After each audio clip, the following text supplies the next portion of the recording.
It demonstrates our determination to do all we can as a police service to support victims and where we can to bring offenders and perpetrators to justice.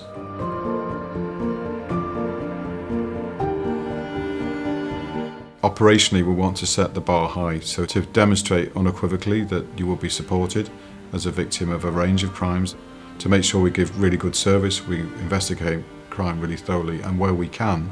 we work with the prosecution service to bring people into court, because that clearly has to be one of the biggest deterrents to signal to society this is just not acceptable.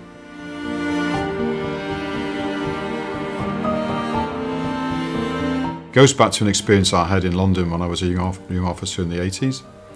and we were called one night to the sounds of screaming from quite a well-to-do house in a part of West London, and we turn up with a colleague. After a while, the door's opened by this very stern man, doesn't give us much sort of courtesy, and we explain what had gone on. He was very defensive, and after a short while a woman appears along the hall in the distance, frightened of him, but she wasn't distressed and there was no obvious signs of any injury. And he basically tells us on our way, because there's nothing to see here.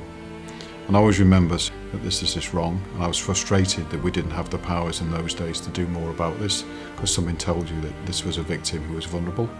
but the process and policy didn't allow us to do something. Those images have always stayed in my mind. I never knew what happened,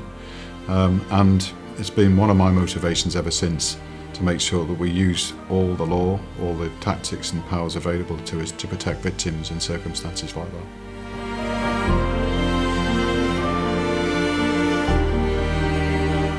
It's about society itself calling out behaviours and attitudes that are entirely inappropriate, addressing the root causes, and also our partners both in the public sector,